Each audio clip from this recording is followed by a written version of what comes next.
What's up, Joe? What's up, everybody? Today on Sports 360, we're talking to Aaron Bummer, the elite setup man for the Chicago White Sox.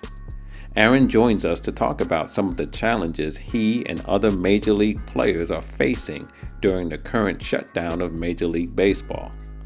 It's a candid conversation that provides a fascinating peek into the world of a professional athlete during this unprecedented time. So hang with us. We'll be right back with Aaron Bummer on Sports 360.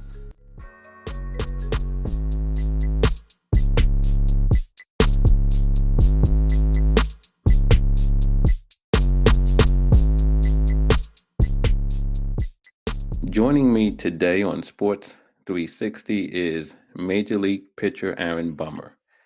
Aaron is the setup man for the Chicago White Sox, who in 2019 recorded 27 holds, which ranked among the best setup men in all of Major League Baseball. Aaron, welcome to the show. Jeff, man, thank you for having me. Well, thank you. Thank you for taking some time out from what has to be a little bit of a crazy time for you and for all professional athletes as we continue to deal with this coronavirus. First of all, man, I ask this of everybody who comes on. Everybody good on your side, family, everybody healthy and Yeah, safe. yeah, absolutely. Everybody's healthy. They're staying sane as much as they can. I think that's everybody's goal is to stay healthy and sane. So, but yeah, man, the family's doing good. Talking a lot. I mean, it's honestly kind of bringing us together. We're doing some Zoom FaceTime calls and we're talking a little bit more than we had. So, it's kind of an unfortunate circumstance that this is what brings us together. But it's also nice to kind of reconnect with people that you haven't really talked with as much as you would like to, I guess. Yeah, and that's something that I think is universal. You hear that over and over again that we're taking more time to do some things that we didn't do before with people that Yeah. sometimes we don't spend as much time with. So if there's any positive that's coming out of this so far, that certainly seems to be one of them. Uh-huh. I absolutely agree with you. You get to enjoy Yeah, the little things now. that's right. That's right. Now, again, I appreciate you taking some time to come on because, I wanted to get, your perspective as a professional athlete of just how you are dealing with this situation because it's been a good 5 weeks. I mean, on March 12th, baseball canceled the remainder of spring training and delayed the start of the season for at least 2 weeks because of the spread of the coronavirus. And of course, that delay is now indefinite. We've already missed 3 weeks of the season and counting. How tough has the past 5 weeks been for you being away from the game? Honestly, I think one of the biggest things for me and a lot of guys that I've talked to is that we don't necessarily have a end goal. You know, as soon as the say in a typical year, as soon as the off season hits, you kind of take your time, but okay, November 1st, I got to get back in the gym. December 10th, I got to start throwing again. January 20th, I'm going to get off a mound and I'm going to leave on February 10th. And your life's always been structured, and then as soon as the season hits, there's structure and there's planning, and there's kind of something to always work towards. The hardest part for me right now is trying to figure out what is the right thing to do. There is no end in sight. We don't know if we're going to be playing baseball in the end of May. We don't know if we're going to be playing in July. You don't even know if we're going to be playing at all. So it's just kind of finding that, the workout routine, the throwing, the mental side of things. It's all just kind of trying to figure out the best way to navigate, the next 2 months or so, with no real light at the end of the tunnel. And so for me, that's kind of the thing that's, it's me chomping at the bit that I can't wait to get out and throw. I can't wait to go do these things. But, it's, dude, nobody knows the answer to when we're going to be able to do that again. Right. So it's just that it's an interesting balance of trying to figure it out. And, it's even harder to say I'm blessed that I have a garage that I can work out in, and I set up a little net so I can throw into a net. Um, but that's about it. It's not like you can go to a facility and go take your ground balls or go hit in the cage or all those things. So, it's a trying time, just trying to honestly just figure out what is the right thing to do. Cause I don't think anybody really has the answer of what the right thing to be doing is. Right, right. And as a professional athlete and especially as a baseball player, because baseball players are probably more superstitious than any of the athletes I've been around, Yeah. right? You have your routines as most athletes do. And even now, working out on your own, it's even different than typically it would be during the off season, because at least in the off season you're not in a lockdown, right? So you can go to a Yeah. facility, you can go around other people and all the rest of that. But right now, depending on where you are, you're not going to be able to do that. And so you were talking about throwing in your garage. So, how difficult is that to try to stay in shape when even in your individual training sessions, there are some things that you can't do right now because of this virus? Well, and I think it's something too to the mental aspect of it for me right now is the hardest. Mm, You can kind of figure out enough, or at least I personally can figure out enough things body weight wise, um, to get the workouts that I need to do, or, I can do certain weightlifting things or things that I need to do for shoulder maintenance and shoulder strengthening. I can do all those things. But mentally is the hard thing of staying locked in and, you know, doing it every day, day in and day out with no end in sight. hmm And so, um, I personally, I'm not the biggest fan of working out at home. Um, I don't necessarily, I like to go somewhere to go work out because I feel, okay, I'm driving to go work out or I'm driving to go throw. Therefore, all right, I'm driving there. I'm doing this. You have 2 hours while you're there. Lock it in, stay focused, get all the work that you need to get in to the best of your ability, and then you can call it a day. Well, when I'm working out at home, instead of saying, all right, I've got to be at the gym at 8 o'clock and I've got to be out the door by 10, it's kind of like, oh, okay. So, I might work out at 9 o'clock today. Well, 9 o'clock rolls around and you're not necessarily feeling it. And so all of a sudden 9 o'clock turns into 10. 10 turns Right. into, man, I need some lunch. And then you're all of a sudden it's at 2 o'clock. And then you kind of look at yourself in the mirror and you're like, what have I been doing all day? Right. And, Yeah. it's that mental battle for me that I think is the toughest part right now. Um, it's the motivation to stay in there and stay locked in and stay those things. So for and my wife's even noticed it. She's like, you go kind of stir crazy when you're not on schedule. And I was like, well, yeah, I've been on schedule for the last 7 years of my life to where every single day, like Right. I had something to work for. And now this is kind of a time to where, uh, I don't have necessarily a timeline.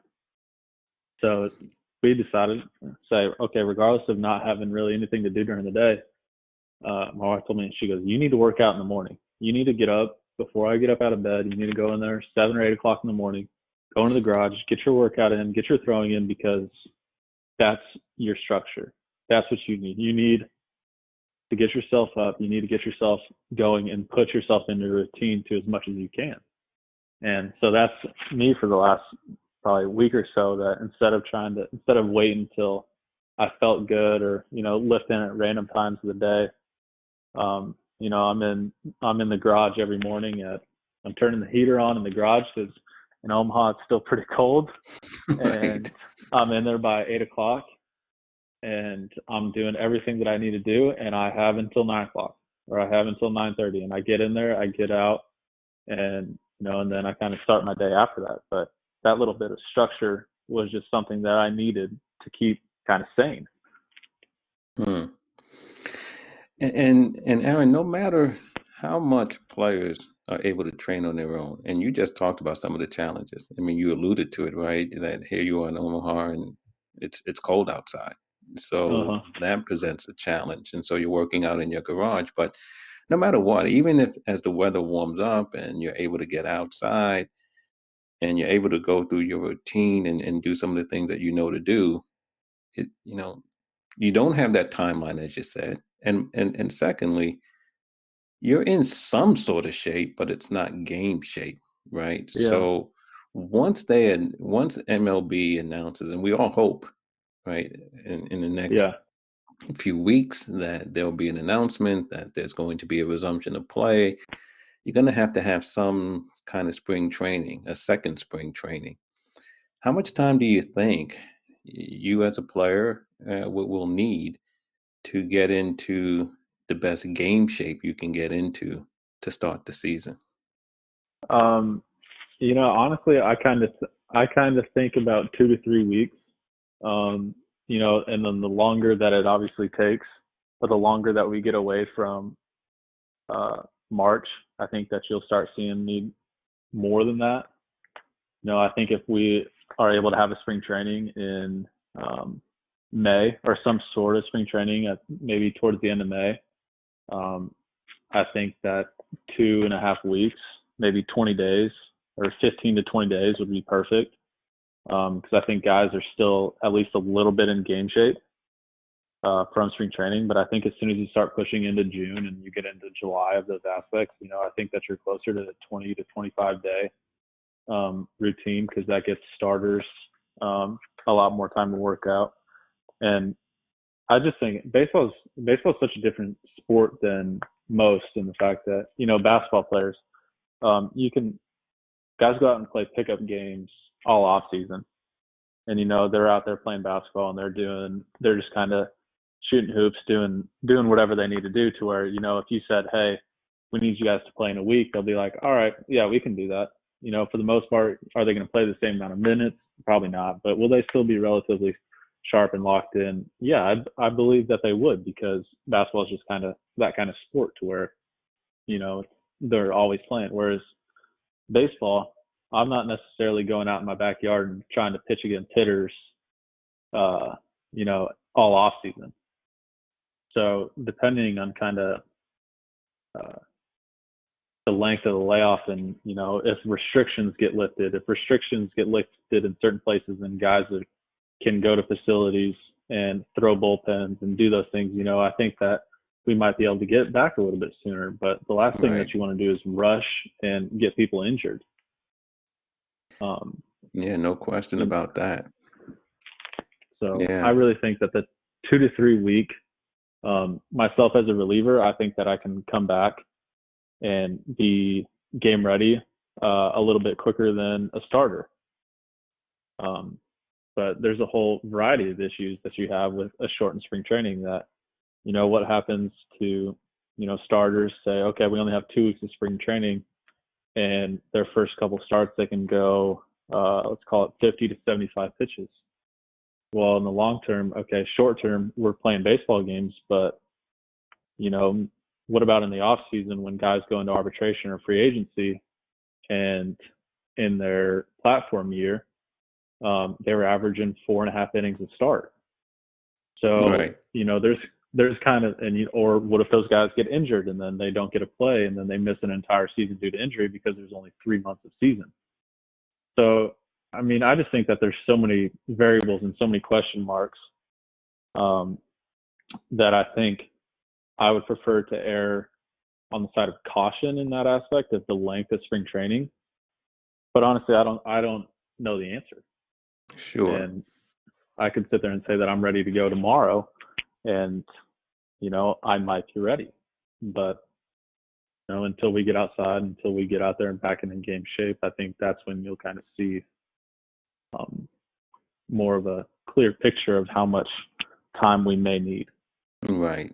And the challenge, of course, is that, yeah, you'll know when you get there, kind of a thing. Like, you'll know, okay, now I'm ready. But the Yeah, question will be the decision that has to be made on the front end of how long spring training is going to be. yeah, Will that be enough? yeah. And again, what you're And it's saying is we may not know till we get there. yeah, and it might even be something. Well, what happens if we have to if we go to Arizona, but then everyone has to self quarantine for 7 or 14 days, Right. and you know guys aren't going to have ways to throw. So then even if you're ready and staying ready throughout this time, you know, you might get to Arizona and say, okay, we got to take our foot off the gas for 10 days. And then if you have 2 weeks to ramp up after that, you know, that might even be too quick. So there's just a whole lot of variables. I personally am trying to stay in the best shape that I possibly can so that, you know, I'm ready to go. If they say whatever they say, I'm going to be ready for. Right. Okay.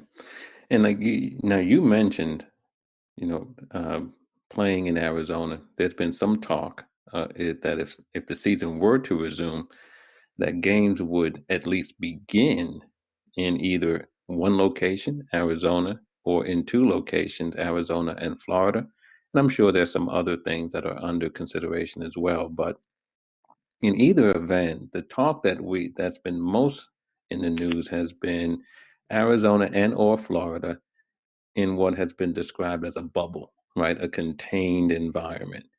What are your thoughts about that? You know, I think it'd be very, very hard for me to potentially leave my wife for 3 to 4 months at a time. And I would hope that there was a way to, with either advances in testing or containment of the virus, that it doesn't come to that, you know, and it doesn't come to having to make a choice of being with your family or not. Because I know that there's guys with wives that are pregnant, and would you miss the birth of your first child? Or if you do go out, do you have to self quarantine yourself, or do you have to get tested? Or, you know, there's so many variables with all the options that are being presented, that I think that I would be for anything that means that we are playing baseball. I think that it would be good for us as a family. I think it would be good for the morale of the country and giving fans something to root for. But I know that it would be very, very hard for me to up and leave my wife with zero hope of seeing her for 3 to 4 months. Sure, sure. Now, and I agree with you. I think that if games are resumed, and with baseball, we're talking about the season beginning, but like in Yeah. hockey or basketball, the games will resume. If that did happen, it would, it would be a morale booster for the country. It would indicate that the severity of the virus has lessened, and so that would be good.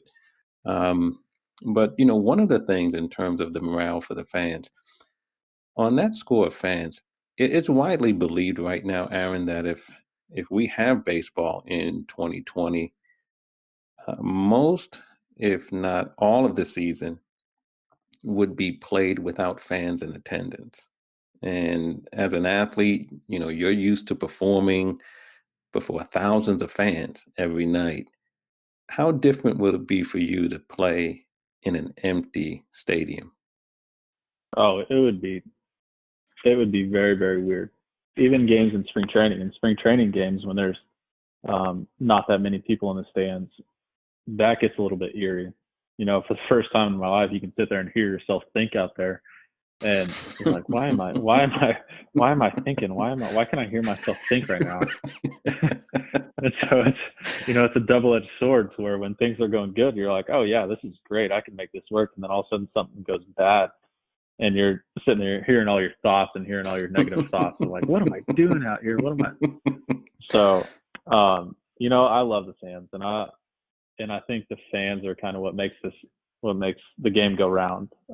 They add the level of excitement.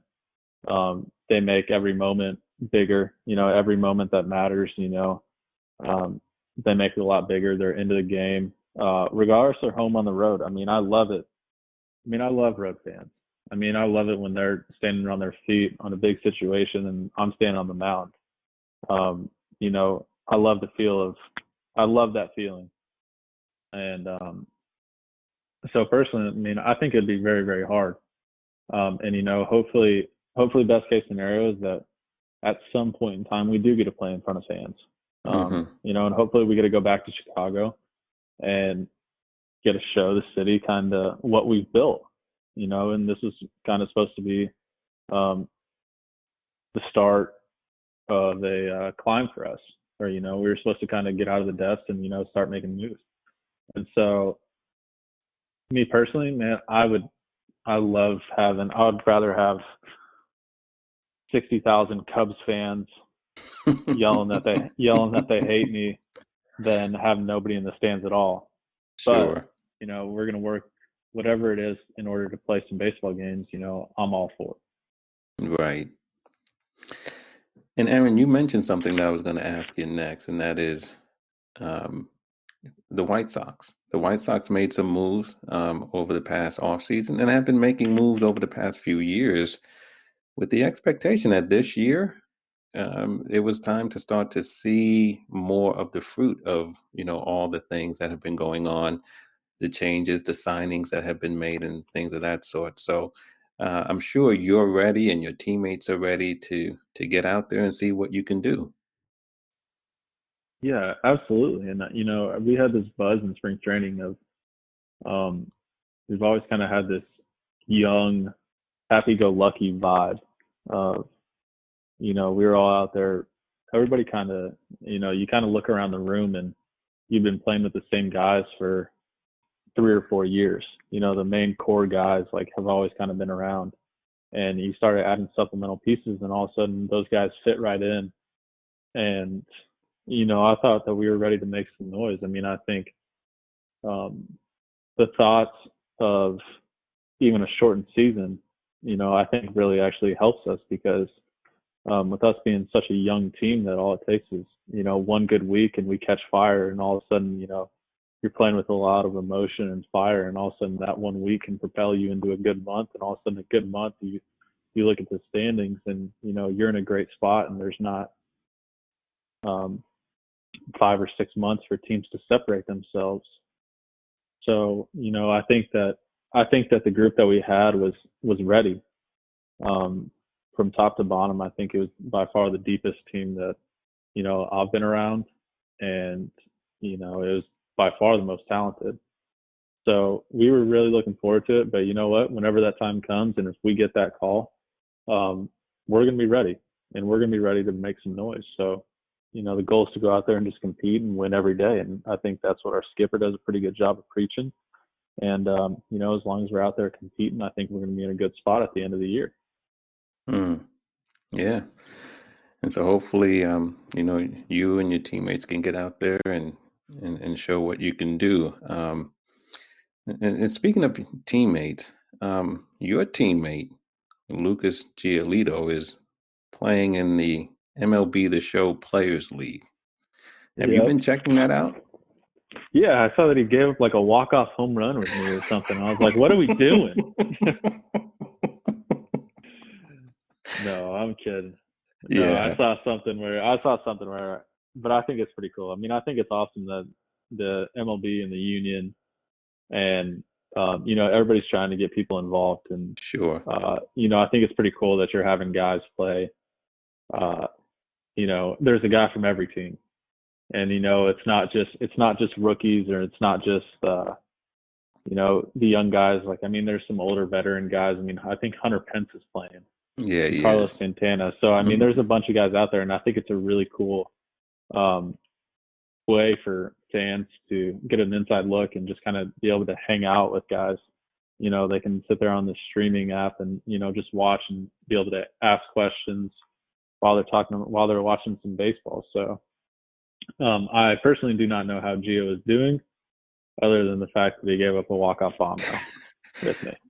Yeah, he's not too. He's doing pretty well. He's 5-3 so far, so I think he's tied. He has the White Sox tied for the lead, the Yeah. lead in the division. So far so good. So far he's hanging in there. That's awesome. But yeah, I mean, it's just awesome. I mean, I personally think any way to interact with the fans and to get people socially involved, I think is awesome. Sure. Yeah, right now, especially with everyone, confined at home, to be able to connect and engage with players is great. And some of the players' reactions to the games as they unfold has really been great. So, Oh yeah. yeah. And on top of it, it benefits charity, right? So Yeah. that's the other good thing as well. So, but yeah, I mean, obviously we hope that as much fun as this is and everything else, that we get back to the real games sooner than Exactly. later, you know? We all hope so. That's for sure. Yeah. And listen, I have a couple of tough baseball questions for you before I let you go. All right. What do you Um, got? yeah, I heard you were up to it. You've been playing baseball for a long time. So these are the types of questions that only baseball experts, people who've been around the game for a long time, can really handle. So I've been told by a good Oh source that goodness. you qualify. So um, I'm gonna give you three questions, but these are tough. And again, these are only for baseball experts. So the first question is this: peanuts or Cracker Jack? Oh wow. I got I a sweet told you it tooth, was so I gotta tough. go with crack. I know. I can't even remember the last time. I remember when I used to go to ball. I used to go to. I lived in Colorado for a bit, and we used to always go to Rockies games. And I used to always get Cracker Jacks, so I'm gonna have to go with Cracker Jacks. Okay. All right. You're a Cracker Jack guy because you want that prize, probably. You want to get that little book or Obviously, I mean, what whatever. else? Yeah, Okay. there ain't All right. nothing in So the peanut bag. that's right. They need to do something about that. Okay. So, all right. They get tougher as they go along. Um, the second question, right? In a baseball stadium, sometimes we see the soft pretzels, right? Soft pretzels. Yep, Mustard or plain? cheese. Cheese. Oh, Oh, okay. give me some. Oh yeah, give me some nacho cheese, and I'll be one happy. That is the one thing that I do miss about ballparks. I could eat a pretzel with cheese every single day. Okay. All right. You threw a curveball at me right there. I wasn't expecting cheese. I don't know why, but you know what? You're right. So a soft pretzel for Aaron Bummer with some cheese. Yeah, And as a absolutely. as a pitcher, it's not surprising that you you would want cheese, right? Because you throw a lot of cheese out there, don't you? Okay, but here's the That's a tough goal. question though. Here's the tough one.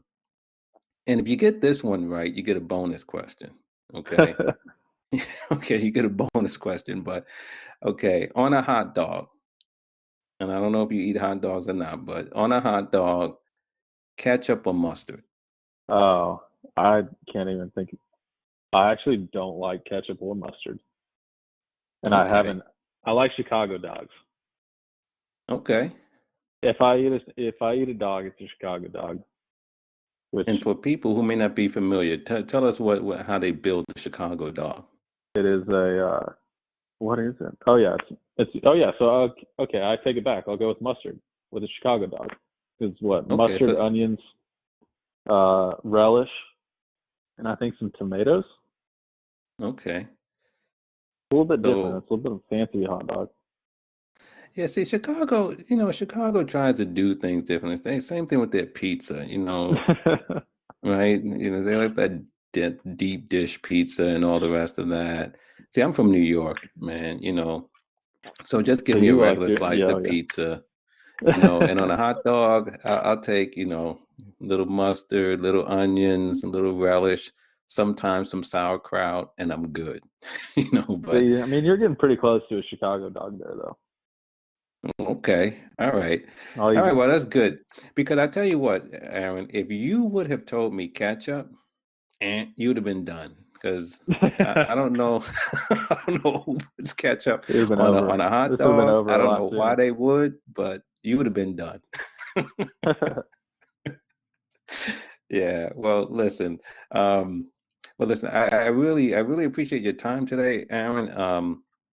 And look, I'm hoping to see you back out there and your teammate, all of the teams in Major League Baseball, getting back out there sooner than later. I know there are a lot of baseball fans, millions of them, who feel the same way. So hopefully we'll get there sooner than later. Continue to work out and continue to stay strong, stay safe, and hopefully we'll see you back out there real soon. Absolutely, man. Thank you. I appreciate it. Yeah, I appreciate it. I appreciate the time today, Aaron. Thank you. Absolutely, man. It's good talking to you.